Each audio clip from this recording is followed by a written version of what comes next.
আর এটা আমার বাবার কোম্পানি না যে এই বাইকটা সম্বন্ধে শুধু আমি বাড়িয়ে বাড়িয়ে বলবো, থেকে হাজার গুণা বেটার এ বাইক। 900 এর মতো এলইডি হবে, আর ব্রেক হবে KTM 390D। আর তোমার বন্ধুরা জানবে, নাই তোমার মা বাপ জানবে, নাই তোমার গার্লফ্রেন্ড জানবে। তার ফার্স্ট সার্ভিসিং এর আগে আমি এর থেকে 65+ মাইলেজ পেয়েছি।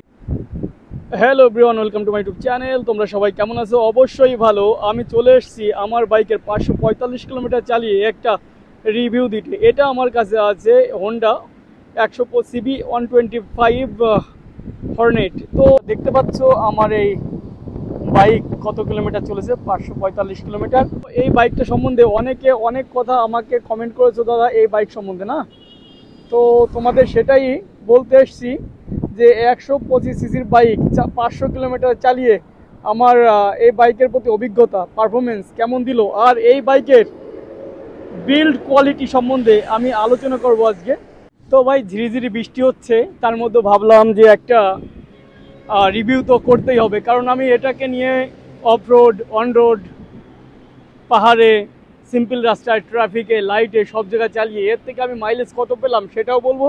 আর এর বিল্ড কোয়ালিটি নিয়ে অনেকে অনেক রকম আমাকে প্রশ্ন করেছে, দাদা এর বিল্ড কোয়ালিটি। ভাই সিসি 125 আর বাইকের দাম 1,12,000 টাকা।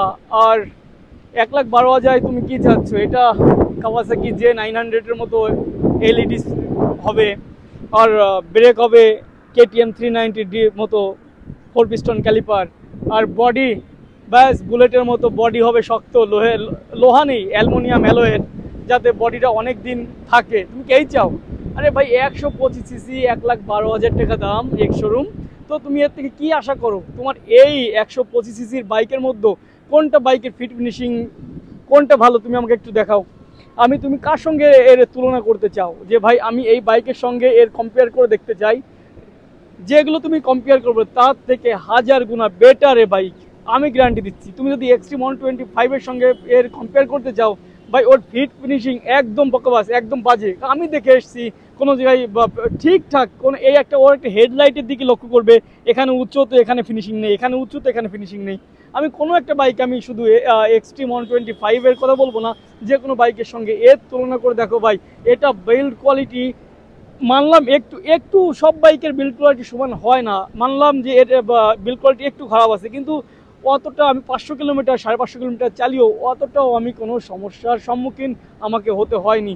এখনও কোনো এখান থেকে কোনো বাজে আওয়াজ আসছে না, বাজে কোনো ইঞ্জিন থেকে বাজে কোনো আওয়াজ দিচ্ছে না।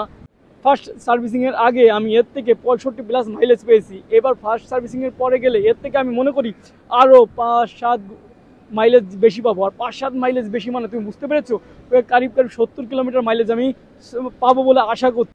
হোন্ডার একটা বিশ্বাসযোগ্য ইঞ্জিন ভাই, এই ইঞ্জিনের সঙ্গে কারো কম্পেয়ার হতে পারে না আমি মনে করি, কারণ ইঞ্জিনটা ভাই অনেক দিন ধরে আমাদের এখানে চলছে, কোনো প্রবলেম নেই ইঞ্জিনে। আর বাইকটা অনেক কাদাকুদো লেগে আছে, দেখতে পাচ্ছ, নোংরা হয়েছে, কারণ আমি ধোয়ার টাইমটা পাইনি। যদি ধোয়ার টাইম পেতাম আমি অবশ্যই ধুয়ে নিয়ে আসতাম। আর কেউ কেউ বলছে দাদা পিছনের কেউ কেউ বলছে পিছনের এই লাইটটা নাকি নড়ে। ভাই কি ফারাক পড়ে? যদি কেউ বলেও থাকে, তুমি যখন গিয়ে দেখবা ইউটিউবের ব্যাপারটা কেমন বলো তো, ইউটিউবের ব্যাপারটা কেমন, মনে করো একটা বাইক বের করলো ইউটিউবে, তো ইউটিউবাররা গিয়ে বলবে ভাই এই বাইকে এই ফিচার, এই বাইকে এই ফিচার। এখন ইউটিউব যে বাইকটা লঞ্চ করেছে, যে কোম্পানির হোক, ওরা জানে ভাই, আমি জানি না যে আমার বাইকে এত ফিচার আছে। ঠিক ইউটিউবার বর্তমান তোমাদের মাথায় এরকমভাবেই খাচ্ছে, বড় বড় ইউটিউবারের ভিডিও দেখবা, বাস এর থেকে এমন এমন কিছু ফিচার বের করবে যে তুমি কেন কোম্পানি, যে হোন্ডা কোম্পানি, সেও জানে যে এই থেকে এরকম ফিচার বেরোতে পারে। মানে তোমার ব্যবহার তোমার বন্ধুরা জানবে, নাই তোমার মা বাপ জানবে, নাই তোমার গার্লফ্রেন্ড জানবে, তার উপরে কেউ না।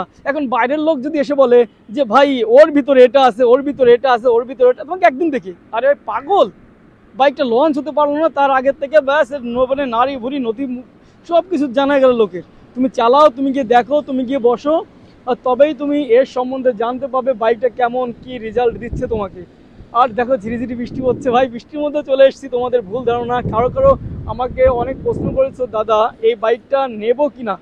ভাই নেওয়া না নেওয়া তোমার উপরে, কিন্তু বাইকটা লুকিং দেখে তো আমি পুরো পাগল। তো ভাই বাইকটা তোমরা নিলে অবশ্যই নিতে পারো, আর এর সম্বন্ধে আমি তেমন কিছু বলতে চাই না।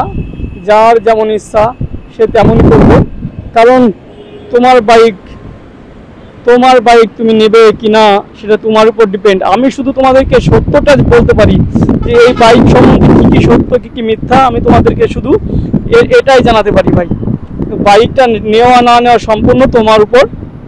আর এটা আমার বাবার কোম্পানি না যে এই বাইকটা সম্বন্ধে শুধু আমি বাড়িয়ে বাড়িয়ে বলবো। শুধু আমি এখান থেকে কি পেলাম বাইকটা সম্বন্ধে আমি তোমাদের শুধু এটাই জানাবো যে বাইকটা থেকে আমি কি পেলাম কি না পেলাম, বাইকটা চালিয়ে কি মজা পেলাম কি না পেলাম, লুকিং কেমন সেটা জানাবো। আর বাইকটা আমি নিয়েছি অনেক, এটাকে তোমাদের জানানোর জন্যই ভিডিও বানানো, যে তোমরা যদি আমি কোনো নিয়ে বাইকটায় কোনো লোকসান করে থাকি তোমাদের সে লোকসানটা না হয়, আমি সেই জন্যই তোমাদেরকে জানানোর চেষ্টা করছি। কিন্তু বাইকটা আমি এতদিন চালিয়ে বাইকটা সম্বন্ধে কোনো রকমের কোনো খারাপ কিছু দেখতে পাইনি। যদি দেখতে পেতাম তাহলে অবশ্যই তোমাদের বলতাম এর বিল্ড কোয়ালিটি মোটামুটি ঠিক আছে, কোনো সমস্যা নেই। কিন্তু এই বাইকের সঙ্গে তুমি 125 সিসির বাইক দিয়ে তুলনা করো না, কোনো এটা না কোনো সুপার বাইক যে তুমি সুপার বাইকের সঙ্গে তুলনা করবে না। তো ভিডিও আজকে আমার এই পর্যন্তই হবে। আর 500 কিলোমিটার রাইড করে আমি কি কি প্রবলেম ফেস করলাম তাও একটু বলে দিই তোমাদেরকে। বাইকে আমি এমন আহামরি কোনো প্রবলেম ফেস করিনি, আর শুধু একটু এই লাইটটাই একটু সমস্যা ছিল, লাইটেই একটু রাতের বেলায় রাইডে একটু প্রবলেম হয়। আরও ভিডিও দেখতে চাইলে তোমরা এক্সট্রা ভিডিওটা আরেকটা প্ল্যাটফর্মে আমি ছেড়েছি, সেটা হচ্ছে redigon.com, রেডিগন অ্যাপে। তো রেডিগন অ্যাপটা তোমরা কোথায় পাবে?